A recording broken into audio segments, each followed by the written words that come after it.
ناس ما عندهمش دم، بس باختصار شديد جدا يعني. ناس ما عندهمش دم، ناس ما عندهمش احساس، ناس ما فيش كرامة، كل حاجة. بجد والله كل حاجة انت عايز تقولها يا باشا قولها. ناس ما بيفهموش، ناس ما فيش عندهم اصل. ناس اللي فاهم انت عارف انا بتكلم عن ايه اصلا. امام عاشور واصابة امام عاشور، والناس اللي فرحانة باصابة امام عاشور، الزملكاوية شمتانين باصابة امام عاشور. مش دي القصة بقى. القصة في اعلامي كبير شهير اسمه خالد غندور فرحان وشمتان يعني.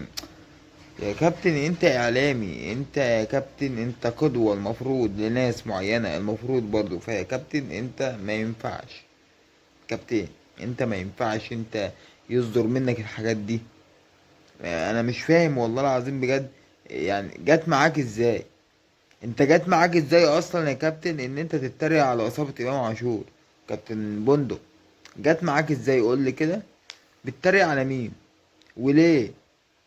دي عشان اتصاب يا جدع؟ ده حاجه، طب ده حاجه بتاعت ربنا. طيب لا لها علاقه بقى باهلي ولا زمالك، لا لها علاقه باهلي ولا زمالك. ما عندكش دم انت.